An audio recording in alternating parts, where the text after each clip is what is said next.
Hello, everybody, and welcome to today's Friday Live. Today is Friday, September 8th, and it is freezing. So I'm all rugged up, heaters on, woolies are on.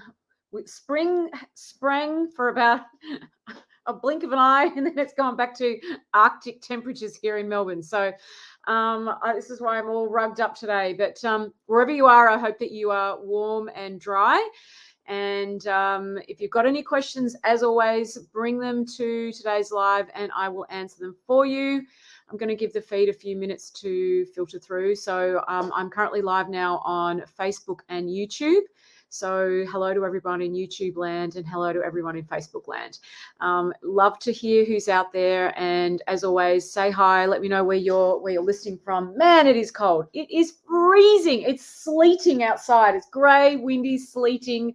Oh, but hey, I'm not meaning to rub it in anybody's face, but I am getting on an airplane tomorrow and going to a tropical climate. So I guess the fact that it is so cold today just makes me all the more eager to do that.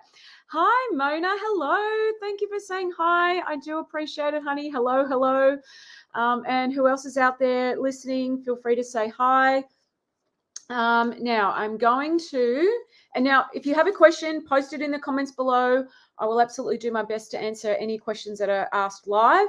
And I've got a couple of questions here that I will be answering today. This is my last live until the end of September because I am going away tomorrow for a couple of weeks. So if you do have a question you want answered, then your next chance is not until the end of the month. I think it's the 29th or something of September will be the next live I'm doing. So can you see the rain out behind me in my window? It is so cold here. Hello, Lisa. Hi, sunny, warm in New Zealand. Good for you. Unheard of, lol. Yes, I know New Zealand can be very cold. Hi, Mick. Hi. Jared, thank you so much, Jared. I really appreciate that. Really appreciate it. Let me pull up the questions for today. And okay, let me see. All right. Hang on. Sorry, everyone. Okay, here we go.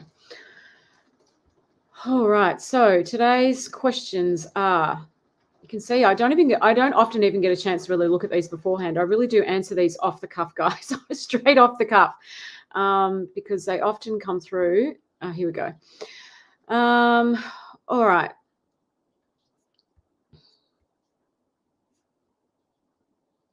All right, here we go. Hi, Fiona. I am 61 years old and my husband is 55. We've been together for 23 years. Our sex life has never been great. My husband finds it difficult to gain an erection, and when he does, he's not fully hard and penetration is difficult. We have very few positions available to us. He has a low sex drive.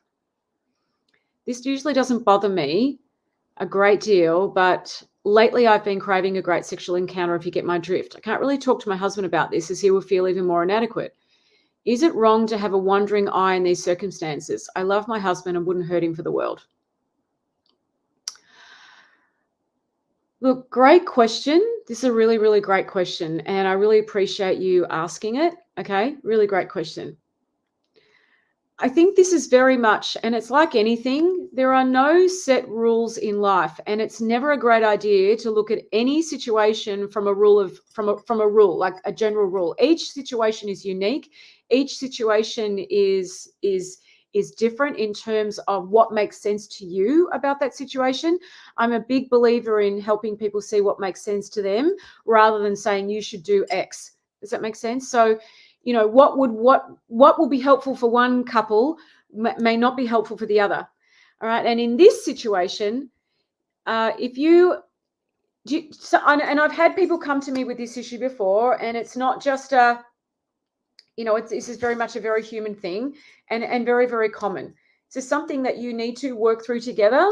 Some people have agreements in place. If someone's got a really low sex drive and has lost interest in sex, but really wants to stay stay connected, and they're great in every other direction. There are definitely people who have arrangements in place where they will get that need met elsewhere, but there are kind of rules around it that they don't get emotionally involved and all those sorts of things, and people work that out that way. There are people where that doesn't work for them, and they find that there are other ways in which they can give each other pleasure that doesn't involve sexual penetration. Like, there is just so many ways around this. All I can say is, and I appreciate the fact that this is challenging for your husband, but I think what's really important is to be as neutral as you can around it, so that you're able to have that conversation where you're not so much telling him what to do, or you're not telling him what you want to do. You're just sort of saying, can we have a conversation where we explore this? I'm finding that my sex drive, that I'm craving something more, something else. And it's nothing to do with you. I love you, and I wouldn't want to hurt you, but I am craving more. And I find myself with, looking at other men. And I want to talk to you about this, because I can see us not talking about it isn't working for me. And I wondered if we can find a way forward. I'm not asking you to change. I'm not asking you to do anything different, but I am asking you to have a different type of conversation with me. Is that possible? Now, in the first instance of you bringing it up, he may very well say, I don't want to talk about it. He may well kind of shut down. He may well find that a really challenging thing to discuss. And that's where you've just got to say, okay, that's okay. I understand. It's okay. I'm just planting the seed. Have a think about it. I do want to talk to you about this again. We don't have to talk about it now, but I'm planting the seed. And then give it a little bit of time and come back again and say, hey, can we talk about this? Now, if you keep getting this kind of, I don't want to talk about it, I don't want to talk about it, then that's where I always say to people, you've got to look at what makes sense to you in any given moment of now, truly, because we never know how we're going to experience any given moment of now until we're in that moment of now, right? That's just how life works, all right? So I would be saying to you, if you keep getting that, I don't want to talk about it, I don't want to talk about it, then you need to decide what makes sense to you then. And it might be, again, listen to me say it might be. Again, this is not me telling you what to do. This is just me sort of putting things out there. And it might be that you might find yourself saying is, hey, look, I'm not getting very far in this conversation with you. And in the absence of that, are you okay if because I'm giving you a chance to talk through it with me, but in the absence of that, are you okay if I take matters into my own hands? Does that make sense? So you're just coming from that neutrality and that curiosity and that openness, and in the beginning, you're just planting seeds. Not everything has to be settled in one moment of now. Not everything has to be settled at the same time. And if you get that sense of urgency that we have to talk about it now, it's generally feedback that you're not in the best emotionally intelligent place to have that conversation. So again, you want to make sure that if you are having these conversations, that A, you're planting seeds, B, you're giving the other person time to process, and C, you're just speaking to where things are. So if you're trying to bring this up, and if you're in a situation, and I have lots of people coming to me who are in this situation, if you're trying to bring this up and you're not getting very far, then see what makes sense to you then about that. But it's just small little steps and giving that person time to process. If you are someone who is craving a richer sex life, and your partner is incapable or in terms of physically incapable or whatever, for whatever reason, this is definitely something you need to talk about together and then see what makes sense to you from there. And like I said, it is going to be different for each person. No two people see things or experience things the same way in terms of what makes sense to them. And so it's very important that you see how you can work through this together. And if the other person isn't willing to talk about it or work through it at all, then you've got to make a decision around where you go from there based on that. Anyway, I hope that helps. All right. And a great question, because I know a lot of people are in a similar situation to you. Hi, Nathan. Nice to see you. Thank you, Rick. Thank you. I know there's an email from you I need to reply to, and I will. It's on my list of emails to reply to today. I will today. Susan, yes, I'm going on vacation tomorrow. I'm very excited. I'm going to a warm tropical area, and I'm very much looking forward to that because it is freezing here. Freezing. Hey, Sharon. Warm and thunderstorms this afternoon. Yeah, you guys up north. The north of Australia is so warm. It's beautiful. Very different to the south where I live. Okay, so next question. If anyone's just joined live and they want to say hi, please feel free to do so. Always love to know where you're listening from. And if you have a question, ask it below. I won't be going live again for 2 more weeks because I am going on a break. So if you have a question you want me to answer for you, please make sure today's the day. Otherwise, your next opportunity will be Friday, September 29th when I'm back from leave. Hey, Leanne. Thank you, honey. I really appreciate that. I am going to enjoy myself. I absolutely will. Okay, so next question. All right. Dear Fiona, could I please ask what you think? I've got your ebook and I've already read it several times, but I'm still struggling to keep my relationship afloat and I don't know what I'm doing wrong. I understand your book when I read it and it's all good advice, but I'm finding it hard to put into practice or I get distracted and fall back into old ways. I just need some brief points to remember and practice so I keep at it. My problem is the mind, thoughts, feelings take over and the hurt and pain comes back and hard to get past this. My husband had a breakdown just before Christmas, just after my best friend passed away from a stroke at a young age of only at 48 years old. I'm so sorry. He spoke to 2 women in his work at his Christmas party, one old, one young, and blurted out all our problems and changed from one day to the next and decided he wanted to leave his marriage of 28 years. It's very, very hurtful as we have 3 beautiful children, 16 years old and 13-year-old twins. He stayed at his mum's for 3 days over Christmas, and since then he has become obsessed with the younger woman, all about her Indian wedding, etc., and he's been texting her all this year. She was getting married, so nothing going on, but very, very hurtful that a 56-year-old man is texting a 25-year-old girl when he can't even talk to his own wife. He stays upstairs and I'm down. Barely any communication.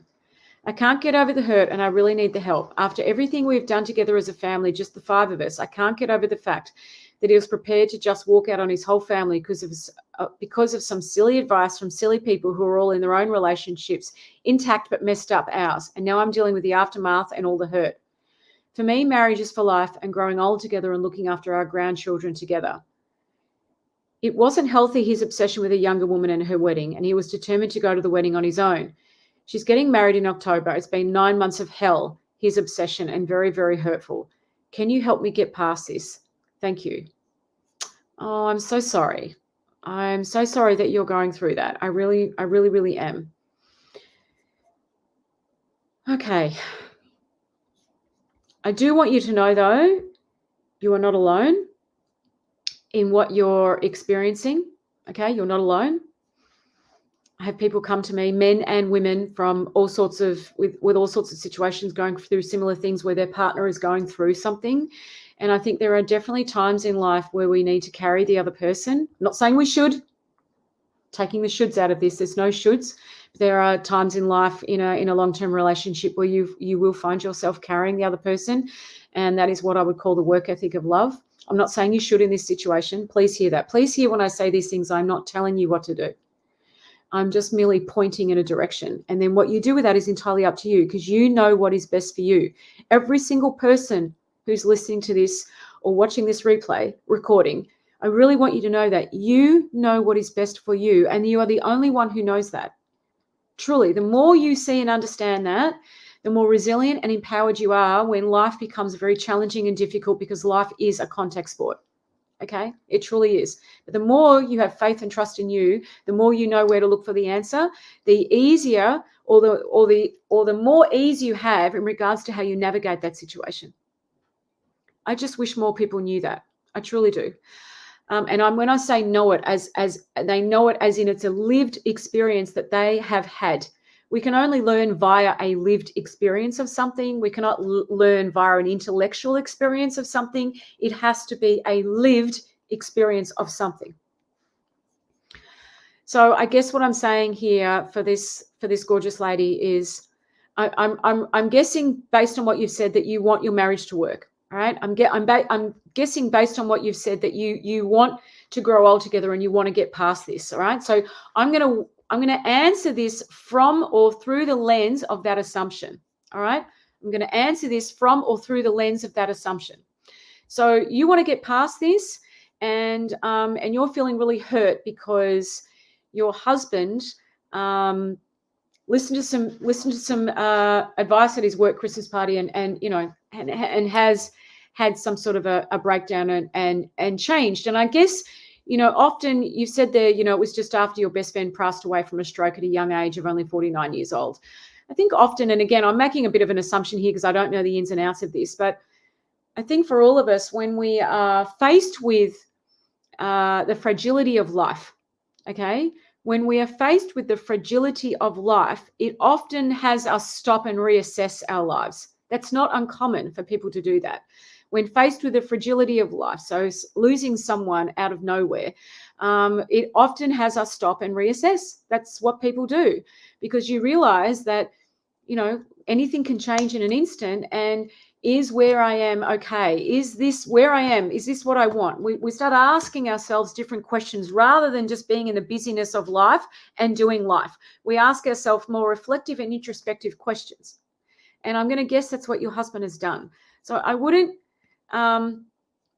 don't know that it's necessarily that he's listened to some silly advice from silly people. It's just, I'd say that your husband has had a more introspective and a bit of a wake-up call, so to speak, about himself, where he is at in his life and how he feels and whether he's happy.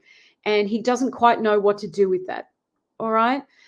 It's not unusual at that age either for someone to have that kind of a kind of realization wake-up call. It really isn't.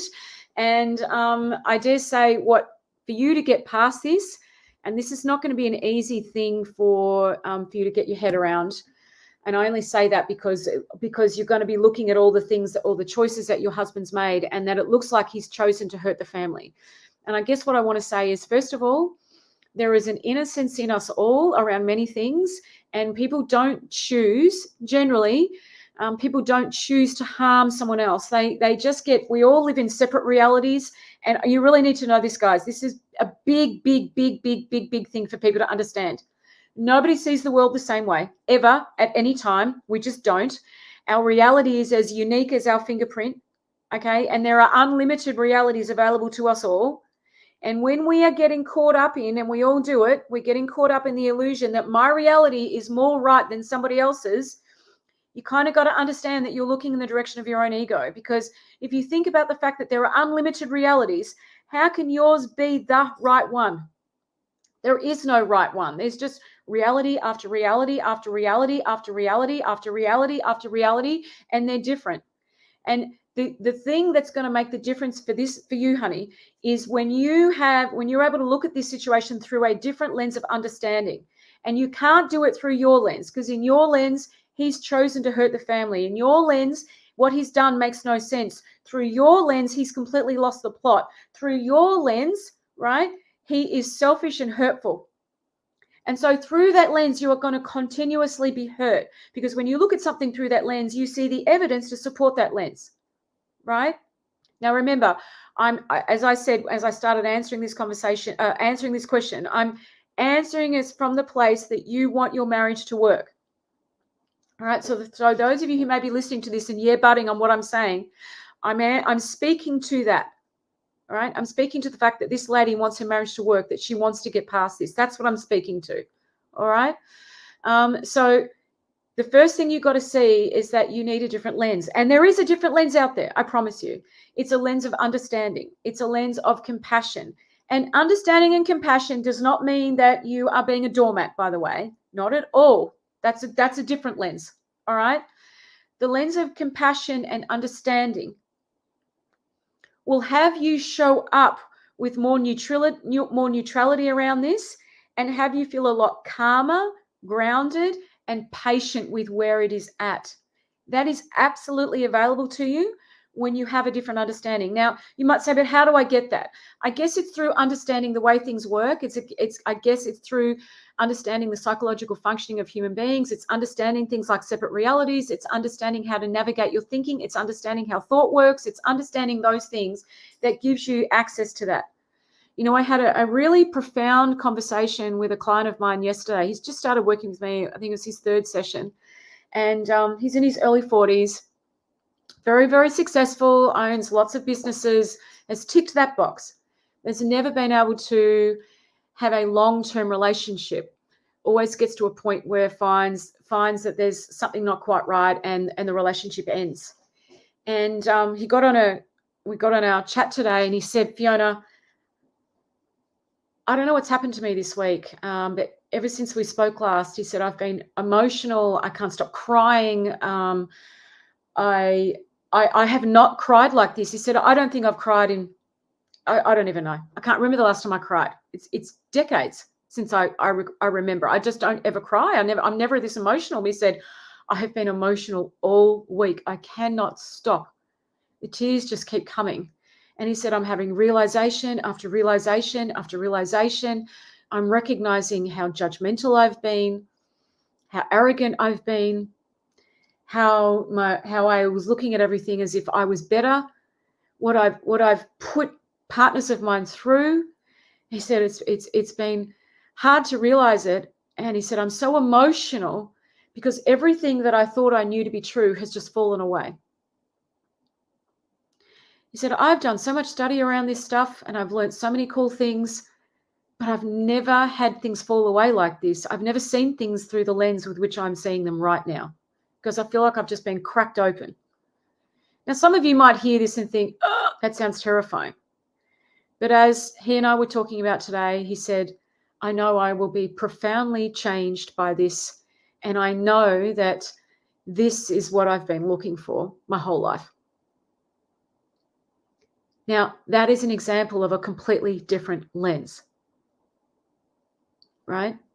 It's almost like you fall out of your conditioned thinking. It falls off. And that is what's happened with this gentleman. It's just fallen off.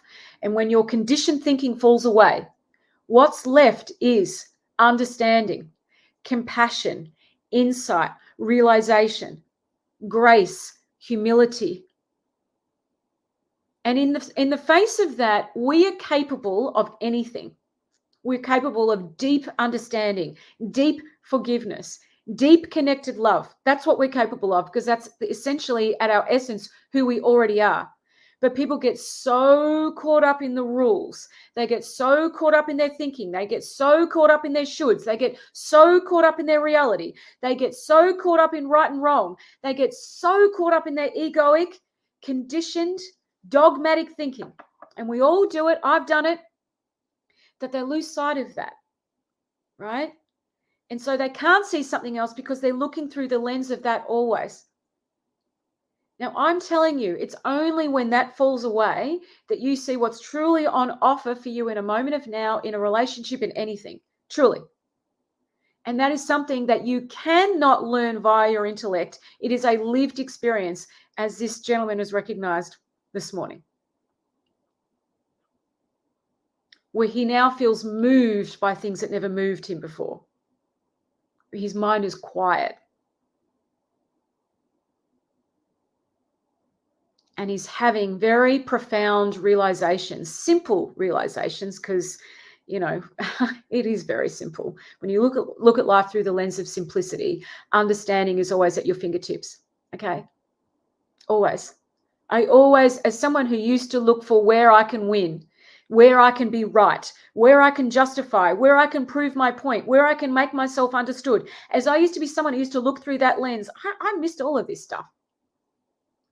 This is why I'm so grateful that I have this understanding in my life. Greatest things have happened to me because I now look through that lens. I look for understanding versus where's the friction point. I lean into the gap instead of leaning out, which is what I always did, which is self-protection mode. When there was misunderstanding, I went into self-protection mode. And generally for me was anger, resentment, projection. And now look to understand, because I'm like, if there's a gap, I know that there's a perfectly logical, there's an understandable thing there. I just haven't seen it yet. I just know that to be true. And when I access it, I'm in a different feeling. And I get to show up differently, and I get to create a different ripple effect energetically, which is what helps us to connect and then create something else in another person. So I really want you to know, and I'm painting this picture for you all, because there will definitely be many of you listening to this or watching this recording who are in situations in a relationship where it is not what you want, or someone is behaving in a way and it feels like you can't get through to them. There is absolutely a way in which you can, right? But you got to see things through a different lens. You've got to have a different understanding. You've got to be able to transcend the experience you're having right now, okay? And access things like insight and profound realizations where everything that you think you know to be true starts to fall away, and you get to access a higher level of consciousness, awareness, compassion, understanding, all the things I just talked about, curiosity. And where you have this amazing capacity for that. People amaze themselves with the capacity that they have. Parents understand this in terms of, you have a child and you love that child and you think, I can't possibly, there's not enough love to go around. And then you have the second one and you think, oh my goodness, I can, and I do, and I have, right? Because the capacity of what we have is unlimited in terms of what we can feel and experience. That's the most extraordinary, amazing thing about us human beings. We have this incredible capacity for that has no limits. The only thing that limits it is the thinking that looks real and true in a moment of now. And when that falls away, you connect to something deeper that moves you, that slows you down, that has you be more present, grounded, where you can actually truly listen and connect to someone, not through your busy-minded shoulds and rules of life that you've just made up. And I don't mean to patronize, it probably sounds patronizing, but we're making this stuff up, guys. Way more than we understand, right? Way more. It was the other thing that this gentleman saw. All this stuff that I was making up, Fiona, that I ended relationships on, it was so limiting. I can't believe I believed all that stuff to be true. And I've lived out of it for decades. And he said, it's funny, I thought I needed more information. I don't. And I went, no, you don't. No, we don't. We don't need more information. We just need access to insight. And that has the wisdom of the universe of the ages that we all have access to, that gives you everything that you need, really. Quite profound, quite beautiful, and available to us all. The only prerequisite you need to have is that you are a human being. Okay? We all have access to this. We all have capacity for this. No exceptions, no exceptions. All right? Life is so much simpler when your thinking falls away. So much simpler. And there's so much more on offer in terms of the richness of your experience, the richness of the feeling you get to live in, your capacity for patience, your capacity for love and understanding and kindness.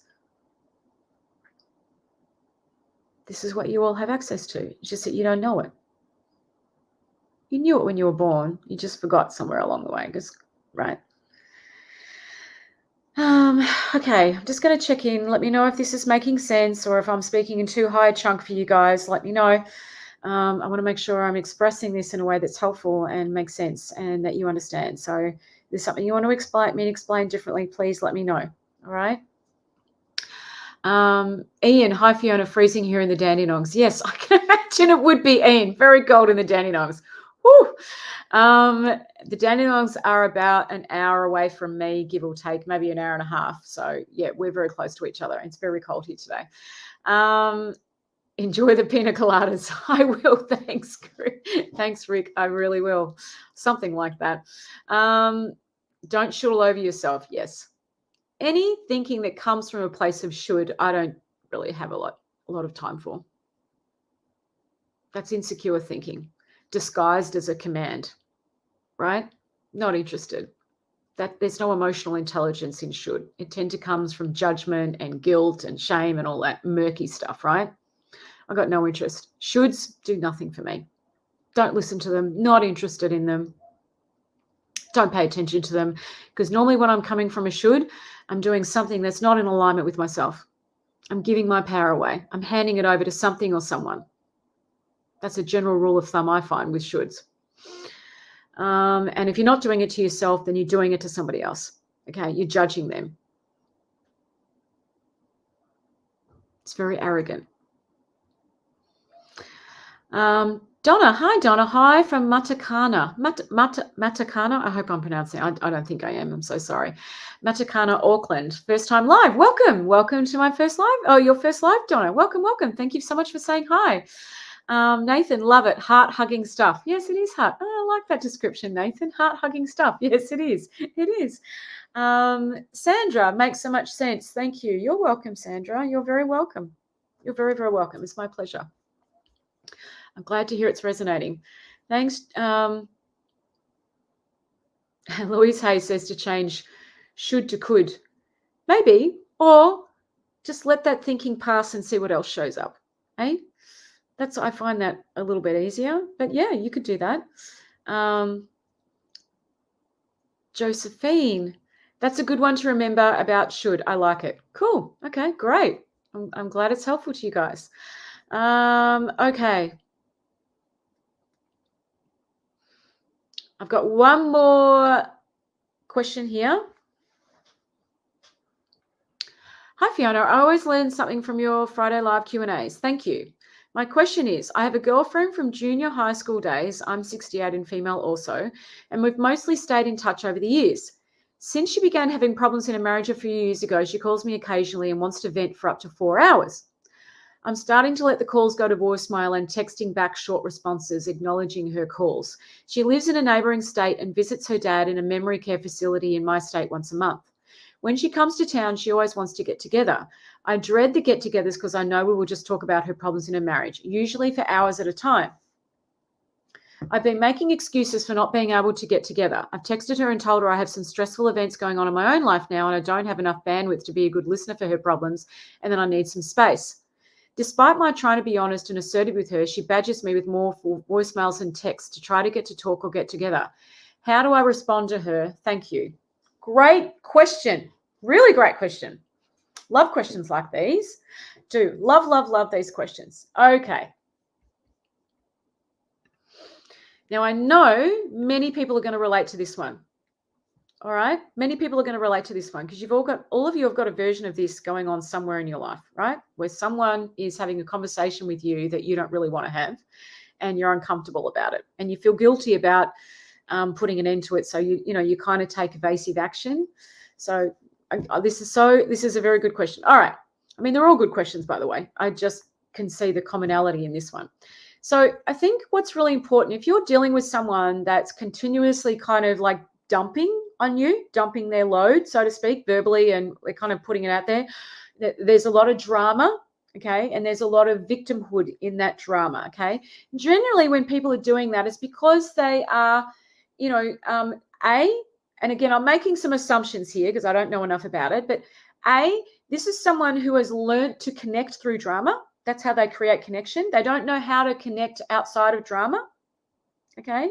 So a lot of people have a lot of drama because that's how they connect. They connect by talking about their drama, by sharing about it, sharing the details, offloading with someone, sitting down with a cup of tea and a bicky or a glass of wine and sort of saying, oh my God, you wouldn't believe what happened to me, and really getting caught up in that. And that's how they create connection and significance. All right. So I'm going to say there's a bit of that going on.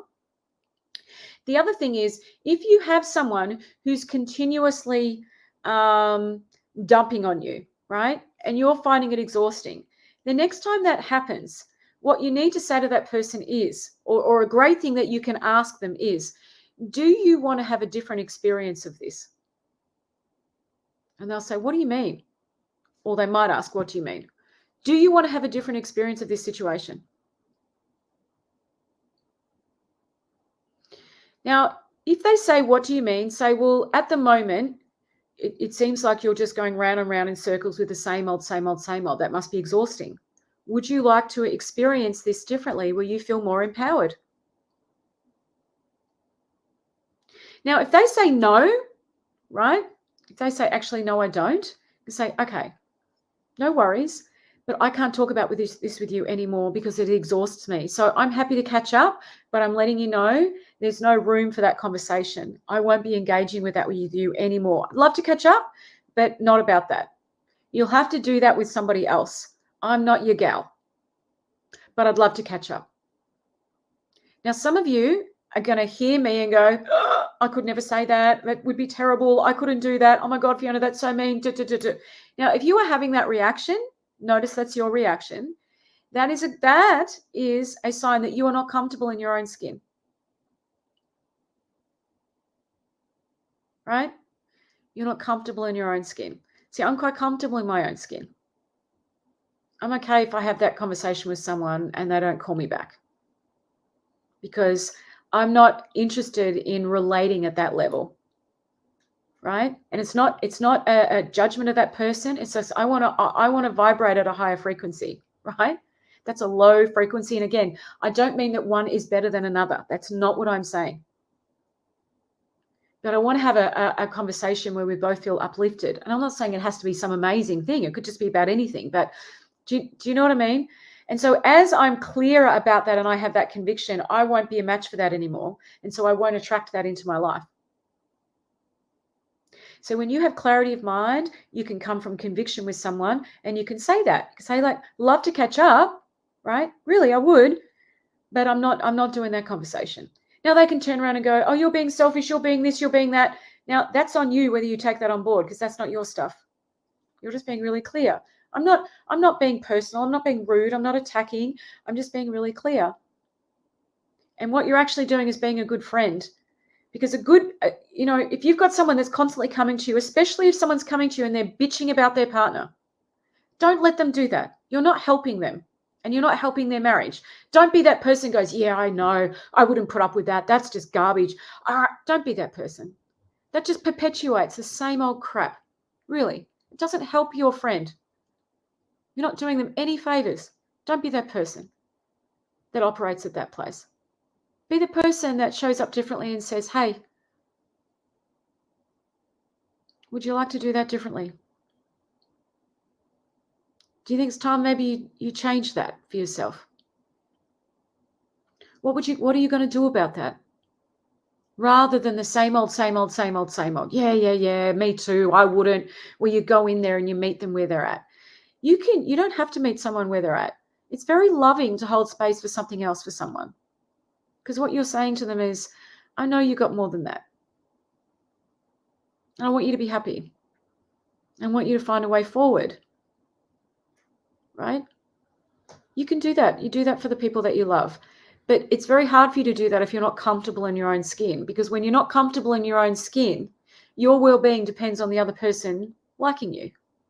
Right? Your well-being depends on the other person being okay with what you're saying.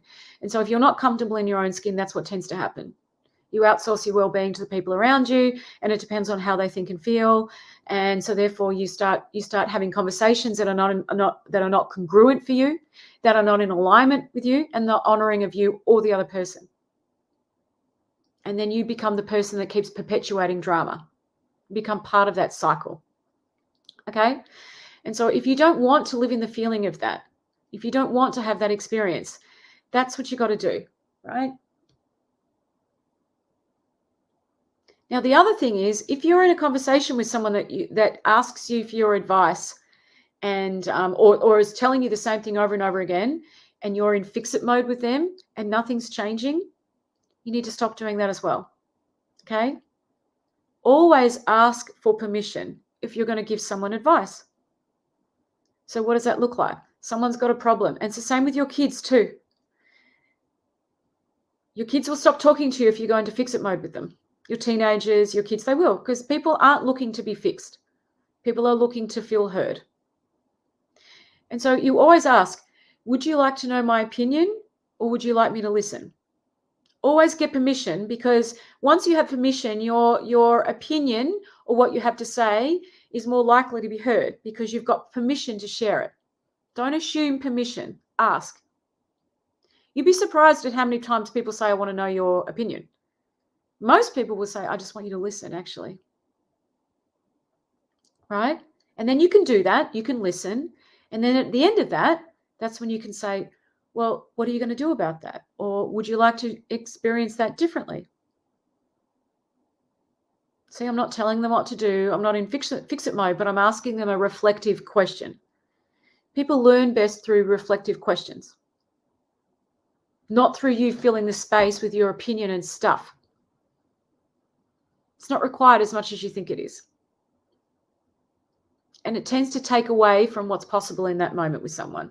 It takes away from the intimacy of a conversation because we fill it with stuff. And it doesn't give the person an opportunity to see what works for them, which is far more empowering for them. Okay? Anyway, I hope that helps. I hope that makes sense. Hey, Sandy. Hi. Thank you so much, Fiona. Makes so much sense and very helpful. Have a wonderful holiday. Thank you, honey. Very much appreciate that. Now, obviously, all of the stuff that I talk about here is the stuff that I talk about with my relatable students in a much deeper level throughout our twice weekly live calls and in the Facebook group and all that stuff. So it's something you want to know more about. If you find this intriguing, if this resonates with you, you can book a chat with me and find out more about Relatable. It really is an amazing program where we get to share this stuff. Okay, everybody. Well, as you know, I am going on leave. This is my last Facebook Live until the 29th of February. So if you have any questions, my assistant will be handling emails. She'll be in the office full time, so she'll be dealing with stuff. So if you've got any questions or anything you need, feel free to email them through. Some emails won't get answered by me until the end of or close to the end of September. And I will see you for my next live on Friday 29th. Take care, everyone. Have a great September. I'll see you in a few weeks. Ciao.